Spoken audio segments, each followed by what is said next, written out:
Mesdames, Messieurs, bonjour. Je suis Ali Shker, enseignant-chercheur à l'Université de technologie de Troyes et titulaire de la chaire d'entreprise et d'innovation territoriale. Aujourd'hui, je vais vous parler sur les silver technologies, tout ce qui est autour de les silver technologies, pour parler pourquoi faire les silver technologies et aussi, on va parler aussi sur quelques questions latentes qui sont importantes pour les aborder dans cette présentation.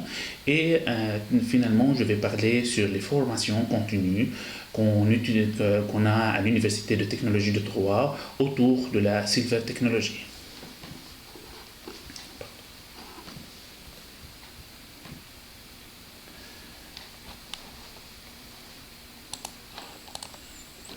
Voilà. Le vieillissement de la population mondiale s'accélère pour atteindre un niveau sans précédent. En particulier en France, à titre d'exemple, le nombre de personnes âgées de 85 ans et plus sera quasiment multiplié fois 4, en passant de 1,4 million jusqu'au 4,8 d'ici 2020. Et selon le ministère de Finances et d'Économie, ce segment de notre société, le segment concernant les personnes âgées, représentait 92 milliards d'euros en 2013 et pourra atteindre 130 milliards d'euros en 2020, l'année prochaine. Maintenant, pour parler, qu'est-ce que les silver technologies? Ce sont les technologies à destination des cheveux grisonnants, d'où vient le mot silver. Silver en anglais, ce qui est en français l'argent, c'est la couleur des cheveux grisonnants. Ce sont les technologies à destination des personnes âgées dans différentes situations, en allant de l'autonomie et l'indépendance jusqu'au besoin d'être aidé pour accomplir des actes de la vie quotidienne, en passant par quelques limitations, des baisses de capacité fonctionnelle. Maintenant, les silver technologies, mais pourquoi faire? Pour anticiper et repérer la fragilité physique. En fait, la fragilité est catégorisée sous trois catégories. En fait, il y a la fragilité physique, il y a la fragilité sociale et il y a la fragilité cognitive.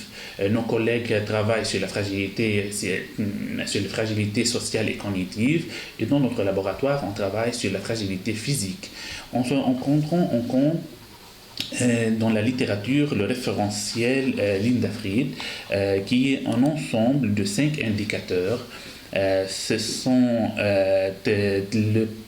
la perte de poids, l'activité physique, la sensation d'épuisement, la force de préhension palmaire et la vitesse de marche. En fait, ces indicateurs permettent de classer les personnes âgées sous trois groupes, fragiles, non fragiles et préfragiles. Dans notre établissement, ici à l'Université de technologie de Troyes, nous avons développé des dispositifs technologiques, par exemple un pèse-personne pour mesurer l'équilibre de la personne âgée et son poids, et une balle connectée ou la grip ball, c'est pour mesurer la force de préhension palmaire. Il y a dans cette balle connectée un capteur de pression où on mesure la pression qui est transformée par la force de préhension palmaire, et du coup cette balle pourra être gonflé et dégonflé selon le besoin, selon la circonférence de la main, selon la taille de la main. Et on a aussi développé un vase connecté. Dans ce vase, il y a un radar Doppler pour mesurer et estimer la vitesse instantanée de la personne à domicile. Et ensuite, on a une tablette où il y a des questionnaires pour évaluer la sensation d'épuisement et l'activité physique de la personne âgée. Voilà, ça c'est par exemple un projet.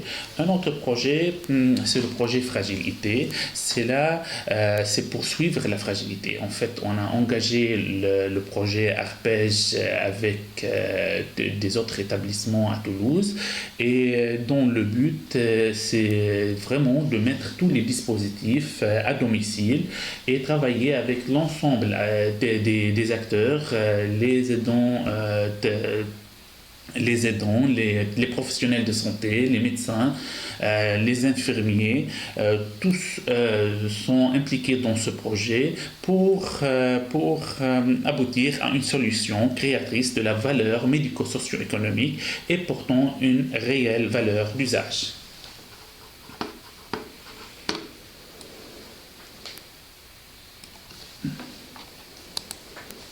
Alors, aussi, les silver technologies, mais pourquoi faire? C'est pour détecter une anomalie. Par exemple, au domicile, la vigilance en prévention et en alerte. La vigilance en prévention, en fait, c'est basé sur des capteurs des technologies récentes et sur l'intelligence artificielle de la dernière génération.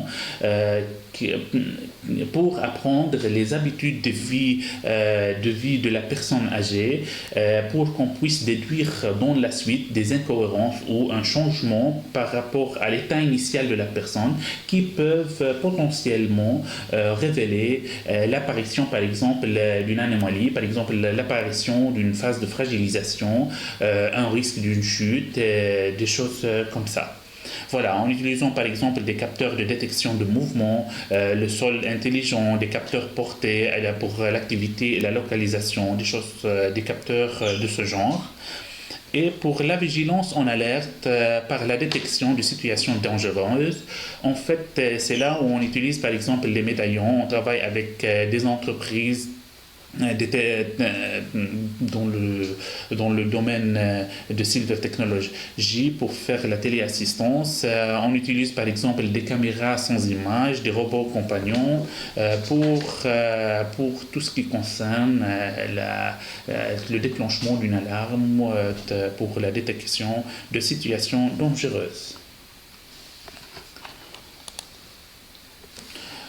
Aussi, les silver technologies, mais pourquoi faire? C'est pour aider et accompagner des personnes âgées avec une approche robotique centrée usage. En fait, on a pas mal dans notre laboratoire Living Lab Activating plusieurs types de robots et pour évaluer ces robots, mais c'est pas juste le sens d'évaluer les performances techniques, pour évaluer l'acceptabilité et l'acceptation de ces robots par les personnes âgées et étudier l'impact de ces robots sur les personnes âgées.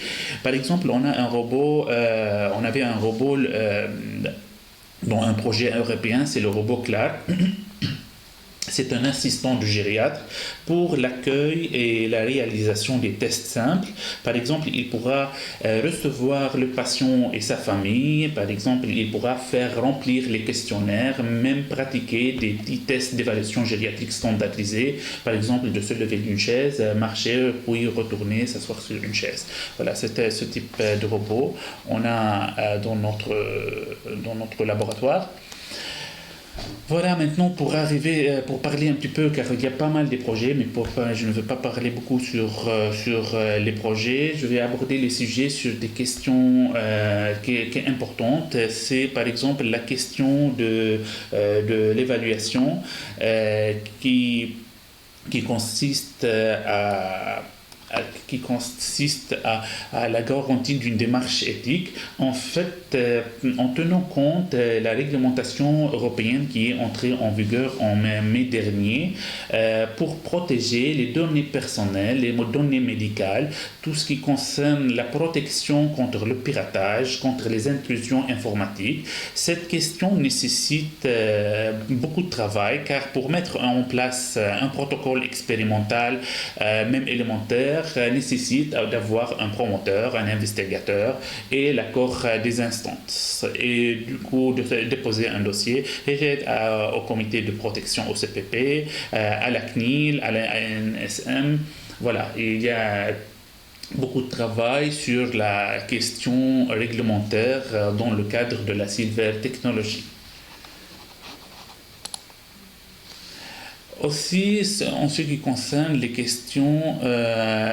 question de l'écosystème, car en fait la technologie seule ne suffit pas. En fait, on travaille avec l'ensemble des acteurs, les acteurs pivots, comme par exemple les professionnels de santé, les infirmiers, les aidants professionnels à domicile, les téléassistants, des électroniciens, des sociologues. Tous sont impliqués dans nos projets afin de concevoir simultanément les technologies et pour évaluer d'une façon dans une approche co-évaluation, co-conception, voilà, c'est le co-design nos dispositifs et nos solutions innovantes. Aussi, pour la question de l'évaluation nécessite une approche multicritère, car en fait, pour évaluer les technologies, non seulement pour elles-mêmes, mais également pour leur valeur dans l'écosystème de la personne âgée. En fait, on étudie, c'est pas juste, on n'évalue pas seulement les performances techniques, plutôt on évalue l'acceptabilité des dispositifs, le bénéfice ressenti par les personnes âgées, les bénéfices perçus par les professionnels de santé, surtout les médecins qui suivent les personnes. On étudie aussi tout ce qui concerne la valeur socio-économique, l'impact sur les personnes âgées et la valeur réglementaire et la valeur technologique.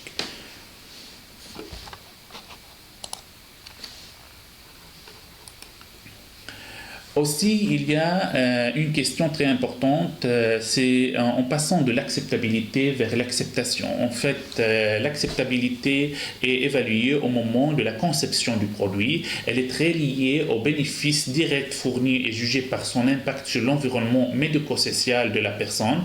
L'acceptabilité doit être prise en compte dans le cahier de charge du concepteur. Par contre, pour l'acceptation, c'est une mesure a posteriori. Elle est fortement influencée par la perception par l'utilisateur du bénéfice ressenti ou non sur le long terme.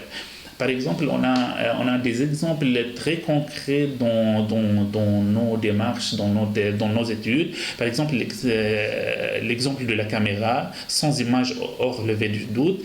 Avant la première chute, les gens considèrent la caméra comme un objet intrusif et inacceptable. Après une première chute, elle est rassurante et elle nous demande d'installer une caméra chez elle. Voilà, ça c'est pour une personne âgée. Par exemple, pour une autre personne âgée, concernant le PES personne, le BQT, Balance Quality Tester, c'est qu'on propose à la personne âgée de se peser tous les jours pour évaluer son état d'équilibre et pour évaluer la phase de fragilisation pour une personne âgée. Au début, comme elle accepte directement ce pèse-personne. L'acceptabilité est forte dans une salle de bain. Par contre, après un mois, elle revient vers nous et elle nous dit voilà, j'en ai assez de voir mon poids tous les jours. Voilà, c'est la différence entre l'acceptabilité et l'acceptation. Alors, pour les Silver Technologies, on a les 4 C qui sont les preuves qu'on est bien placé dans les Silver Technologies. En fait, on a une compétence acquise par l'UTT dans le domaine des Silver Technologies. On a une quinzaine de projets depuis plus de 10 ans dans le domaine de la Silver Technology. On a une capacité des équipes de recherche de l'UTT impliquées dans le domaine à transférer ces résultats vers le monde économique et pratiquer d'une façon très récurrente à l'UTT. On a des collaborations avec des centres de recherche et cette collaboration de recherche à tout niveau, régional, national et européen. Et on a un Living Lab, on a une créativité dans ce Living Lab qui est labellisé ENOL, qui est dans le réseau ENOL, c'est European Network of Living Lab. Et pour tout ce qui concerne la conception, le développement des dispositifs et l'évaluation des dispositifs technologique. Voilà, on a ces compétences, on a cette expérience. Pour partager cette expérience et cette compétence, nous avons créé en 2016 la chaire Silvertech.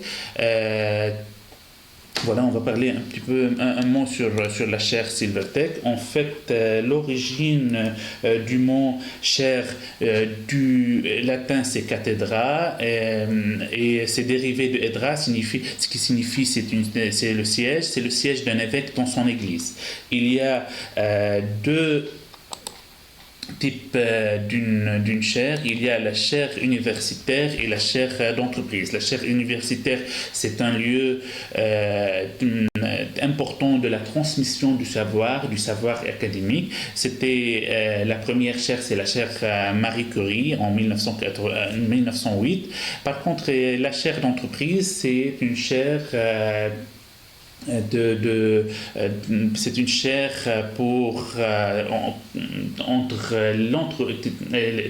elle est dédiée au rapprochement entre l'entreprise d'une part et l'université et les laboratoires d'université d'une autre part, sur une thématique bien ciblée et spécifique. Dans notre cas, par exemple, elle concerne cette chaire le domaine de la technologie pour le bien vieillir, pour l'autonomie de la personne âgée.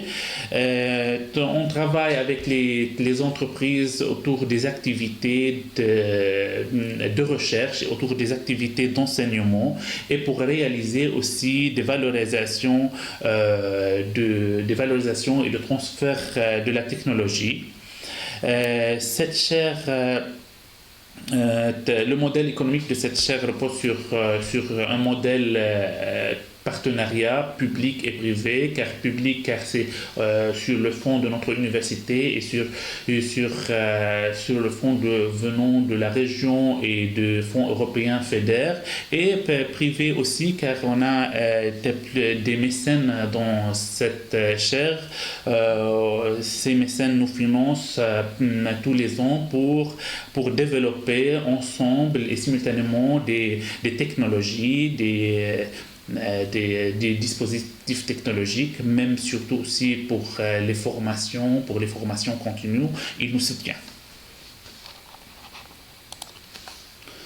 En fait, cette chaire est basée sur 3 volets ou 3 dimensions. En fait, la dimension pédagogique, la dimension économique et la dimension scientifique. On adresse dans toutes ces dimensions le domaine de la technologie pour le bien vieillir, pour le bien-être et pour l'autonomie de la personne âgée. Ces 3 dimensions ayant vocation à engendrer de l'innovation, à savoir une recherche dynamique et une approche innovante de la formation et une capacité à valoriser l'activité économique dans nos recherches. Voilà, merci beaucoup et au revoir.